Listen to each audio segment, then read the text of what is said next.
Celestia. If you really bad, just jump on the floor. They like get set and give me a run. Wine on your body like an Indian girl. Girl, bend down slow and do the dirty dance. Flap, flap, flap your wings. Shake and shake that pretty thing. Go round, round and round and round. And then put on your swagger and flex a bling bling. Yo, 1, 2, buckle my shoe. Show me say you bad and I'll make you my boo. Never be afraid like Scooby-Doo.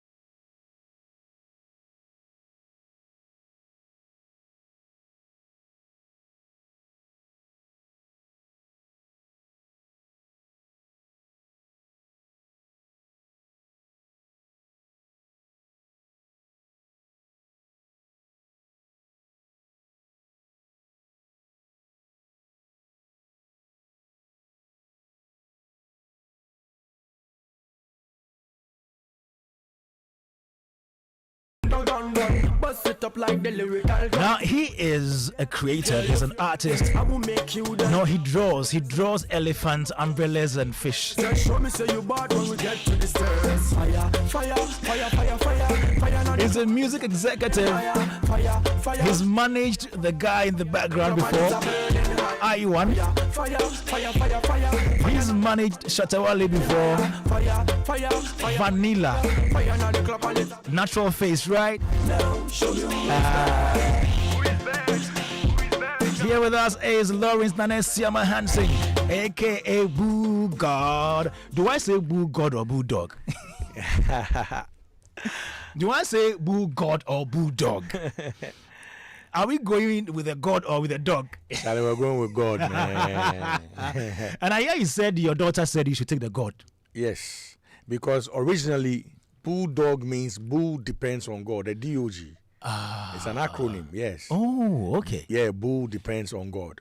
Oh, interesting. Yeah, it's always been like that. You know, it's just that I've never explained it. So when she said, she started calling me Bullgod, I realized, wow, we're in sync. She knows what's up, yeah. Lovely. Yeah, her name is Adom, you know. Adom, yes, Grace, yes.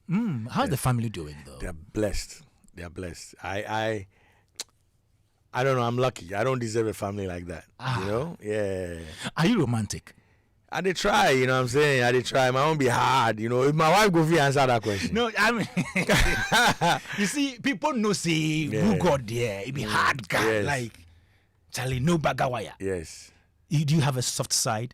I do. I think what I do is more of tough love. You know, I'm not the person that would encourage you to complain or be bitter or, you know, I don't believe that anybody should feel sorry for themselves. Oh, okay. No, I don't believe that. So when you come to me, and that's how my mom raised me, right? So if you come to me and you are complaining, I'm like, what are you complaining about? You have life. Yes. There's so much to be grateful for. So that little thing that you're going through now is part of the process. You understand? So yeah, there's nothing, I've never seen any bad thing in life. All I'm saying is good. You know what I'm saying? So it will be hard, but eventually it'll be easy. So don't come and complain. So I have like tough love. Well, what do you do on Vars Day? So I spoke to my wife today, you know, because she's not around. Yeah. You know, gave her some tough love. Spoken to my kids, thrown that tough love for them as well, you know. I was speaking to my boss here, Philip, the other time, and I think something came up. We were at a meeting together, and something came up, and we're talking about kids, right? Yeah. And I told him something that I expect two things from my kids, nothing else. I don't care what they want to do with their life because it is their life, not mine. Yeah. You know, I expect two things from them. Yeah. And the two things are they should use their head and not be a burden. These are the two things. Okay. But any other thing they can decide to be. And if they follow these rules that I've drawn for them, they'll be fine in life.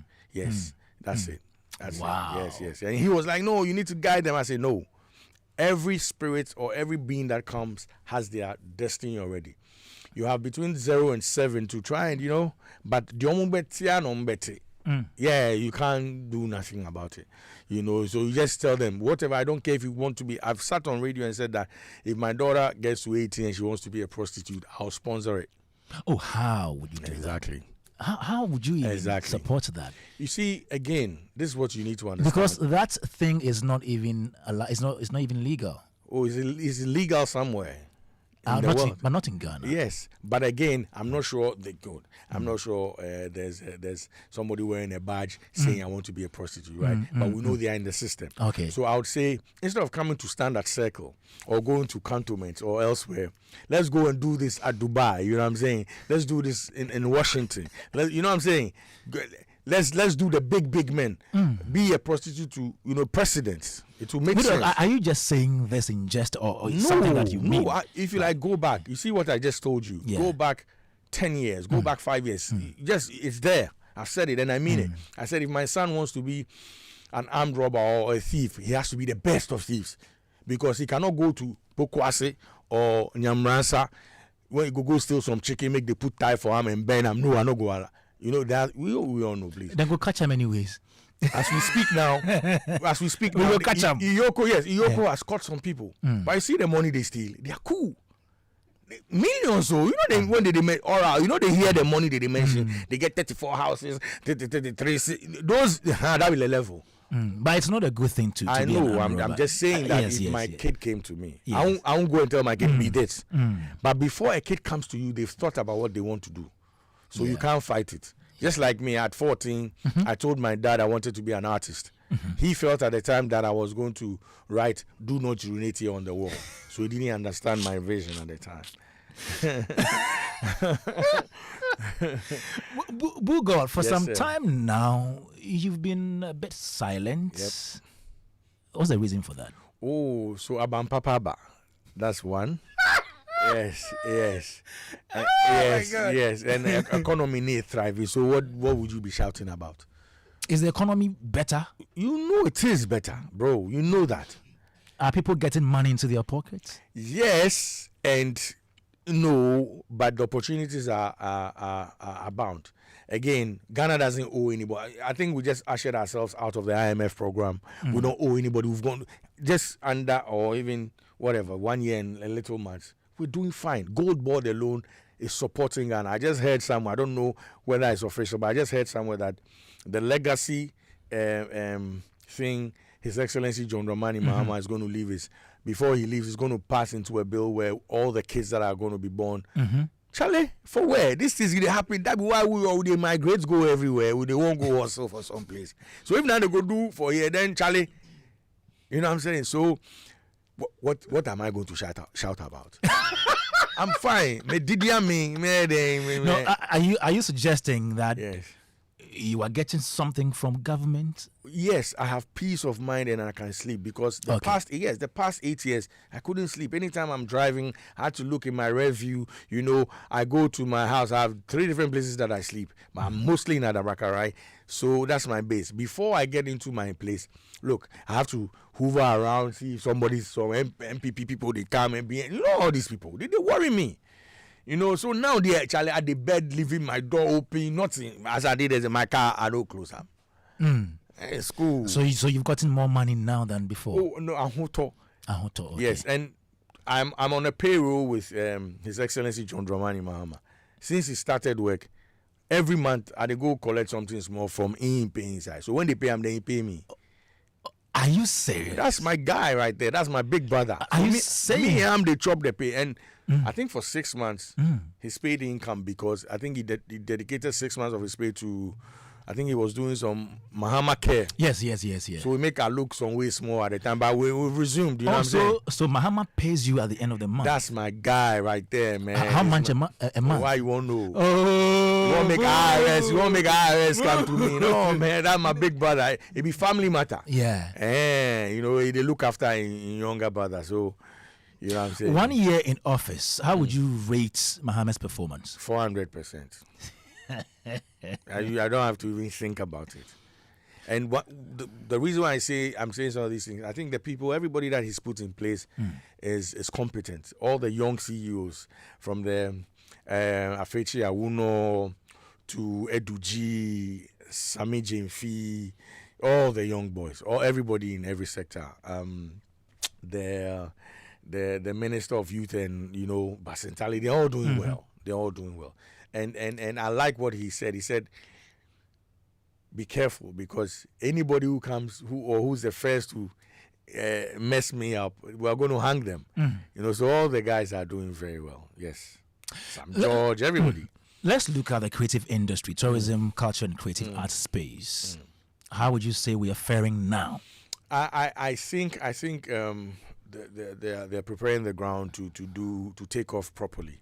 I've seen or heard some of the interviews our minister has been going up and down. I think things are in the works. So usually other sectors will take off before us. So definitely I know. And again, our people in those spaces, KOD,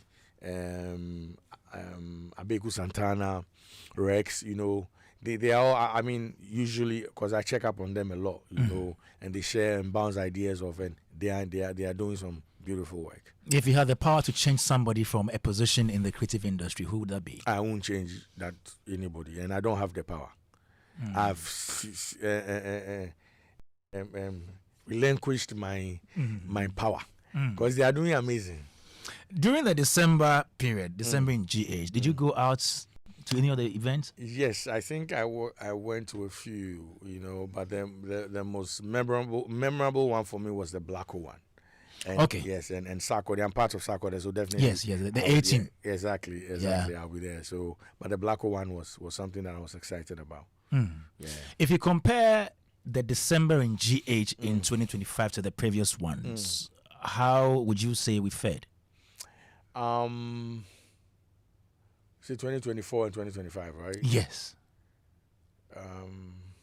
And the previous years, yes. From 19 coming. I think what the previous years have seen is more of the entertainment bit, where you have a lot of these, the diaspora actors and actresses, and all these people in the space. McMill and the other people. Yeah, all in. I think the changeover is looking at an additional direction, because there was a diaspora summit where KOD and the Ministry of Foreign Affairs put together. That was very significant. It's never happened before. Now, what I see in that thing that they did was to add structure to what we do, because again, what we had before, the local structure was there already, and government was taking advantage of it and getting people to come into the country. But if you look at what the Diaspora Summit did, was to put proper structure to it. So let's just say we're looking at tapping into the Grammys, looking at tapping into all these other big labels out there. That summit would be the conduit or the pipeline to some of these. So I like the structure they're bringing to what we have already. Okay. Yes. And then recently we had the American streamer come here, I Show Speed. Beautiful thing. Do you honestly think that we've milked that opportunity well enough? I think we could have done more, and so I think I was on a podcast and I was speaking with a few people, and I wanted to ask whether it was by our invitation or he decided to come. He decided to come. Apparently he decided to come. So I'm sure we tried to do or make do with what we had. But again, I think we could have done more, but they had their own plans as well. But we did what we could do. Most importantly, I realized that they showcased something that was there all this while and nobody knew about, the Hamamat thing. Yes. You understand? Yes. Again, if you look at the opening, look at where they opened, the falls, right? Yes. Good. I've always said that we have two things as a country that we need to trumpet.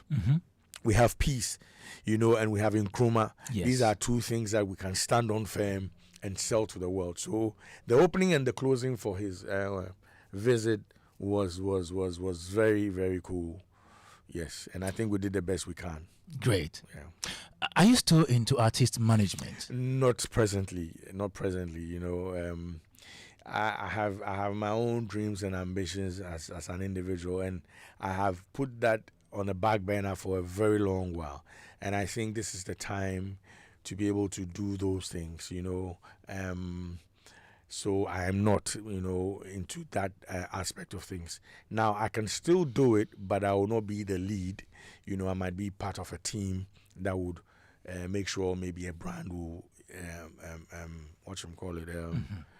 go forward or move forward or realize their dreams. But I will not lead a team anymore, because hey, this is my love. It's my first love, or actually my second love. So I can't get away from it.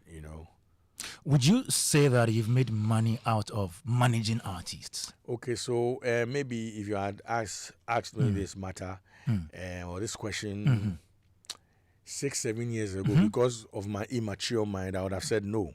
Okay. But now I say yes. All right. But what is money again? What is money? Money is not printed currency or printed paper. So as I sit here now, it's currency. This is Joy FM. I grew up listening to Joy FM, and I'm seated here. That alone should tell you that, hey, I have currency, social currency. You understand? So that alone outweighs every bill that anybody can hand in my hand. So yes, I'll say I've made the most, and it's gone well in my account. If there is a young person who wants to get into artist management or music business, what advice would you give them? Okay, again, 5 years ago, 6 years ago, I'll say, hey, it's on a high, But I've realized that what we call profession is actually personal. Because what you're doing now is your profession. Yeah. But is your persona is tied to it. Sure. So it's not like I have a professional life and I have a personal life. No, it's all personal. So I won't discourage anybody who's trying to do that, because once I do that, the same road that I walked on to get here, I'm asking somebody not to walk that road. Exactly. You understand? And maybe I made some mistakes as I went on that road. Maybe they might do better, and might take what we have now to the next level and to benefit or impact all of us. So I'll not advise nobody to invest, but I'll say they should be cautious and be aware. Get into it, because we got into it as passion.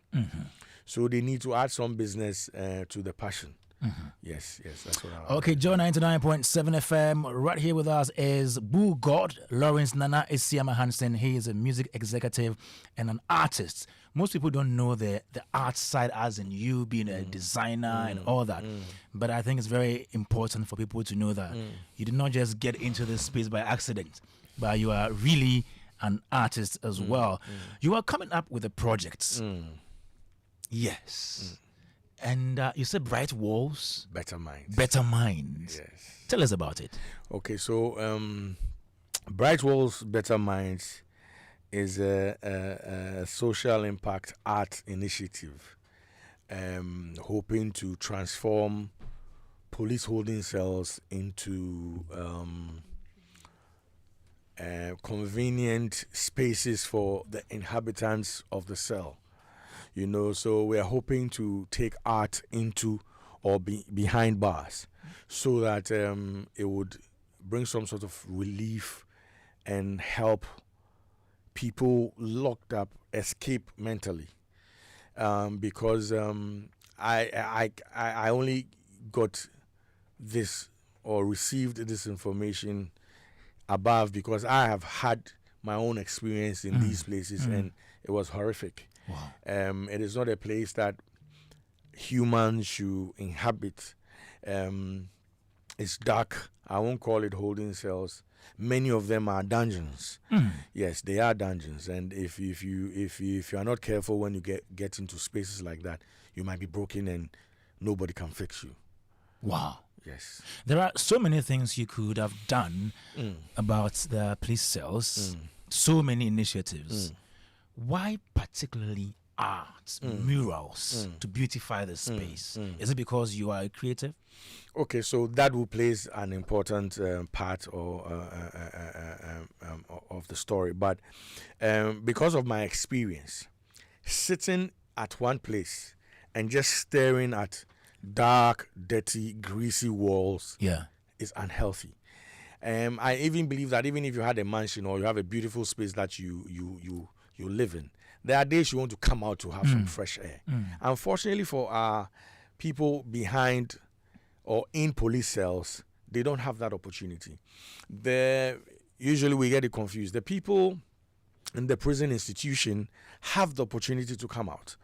So a prison institution is more like a compound house where you have rooms with compound. Yeah. But the police holding cells, Okay. and one. So people have been there for 6 months, 8 months, a year and a half, and 2. And they are seated at one place. Wow. Yes, they don't get to come out to breathe some air. They don't get to come out to catch sunlight. And it's unhealthy to be immobile in a space for 6, even just a week or 2, not stretching your legs. You know the toll to take on your physical and mental health. And I've been through that. I was in a space, that kind of space, for a month. Wow. Yes. 1 month. 1 month, yes, in 2014 because of Phoenix. That issue. Exactly. So I knew, or I know, my last place that I was, I think I did 3 days at the BNI cells and 2 days at the most hardest cell you can ever visit in Accra. Where? It's the SWAT police cells. It's at the police regional headquarters. Okay. When you're going to Accra. Yeah. Yes. It's the most deadliest cell you can ever. Wow. I was put there, yes. Because I was fighting for men's gold people, The ex-president made sure there were a lot of cells in Accra. I could have been put anywhere, but they specifically said, take him there to go and learn a lesson. And you were there for how many days? Okay, so I did 2 days. 2 days. Yes, and that 2 days was hell for me. I got out from there, and for the rest of the year, I could not sit on my butt for 2 hours. I can only do 1 hour, get up and try and Why? I don't know if I caught an infection because the place is bad.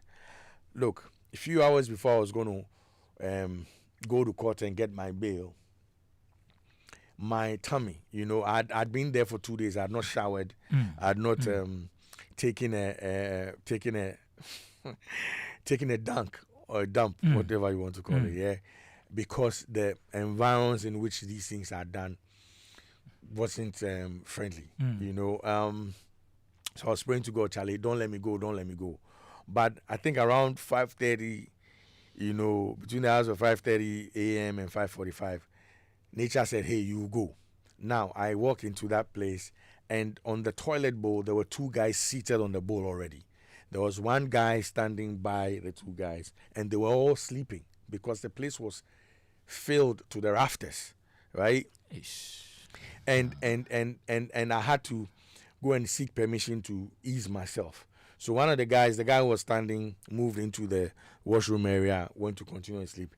And the 2 guys seated on the bowl, one woke up and said, oh, bro, you go feel use some. The other guy said, no, Charlie, me, I no go feel move. Oh, yeah, wow. if you can't take your whatever, do your number 2, then Charlie, they stand there, they go. So I had to sit by him on the same bowl and did my number 2. Now, in the bowl already, there's feces in there because the water there wasn't running. Bro, it is not a laughing matter. It is not something that anybody should be playing with. So I've seen the horrors. I've seen it. And this is me that just spoke out, right?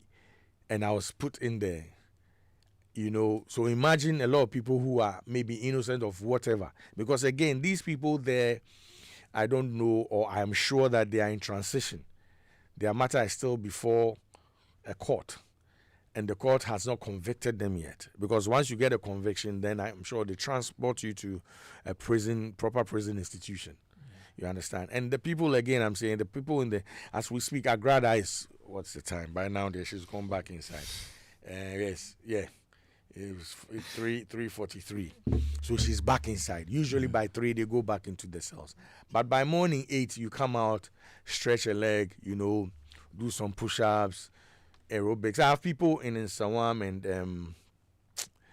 Ankafu and other places that I speak to on a daily basis, so I know what happens there. These are people that I've met during my times when I spent, so gradually we speak, occasionally we speak, so I know the conditions out there. So the people in police cells, boss, Charlie. So usually, how many people are in one room? It depends. So let's just say this is your space. on top of your head, how many people do you think will fit here that will at least will still have some proper ventilation and all? I'm sure like some 20 people. Yeah. Estimatedly, because your place is quite it's big. good. Spacious. Now you find a space like this with 40 or 50 people in there. So my last place that I went, the SWAT place, right? Yeah. We were about close to 50. No, sorry, actually 40 or a little bit. Is it as big as this space? It is, but there are some partitioning. Oh. So it's not like open like this, right? So it makes it a little bit Okay. crowded or, closer, And there are people with claustrophobic situations and all that. These people, you know what I'm saying? Now, everybody has a way of reacting to situations like that. My scariest place that I spent time in was the BNI cells. Yeah,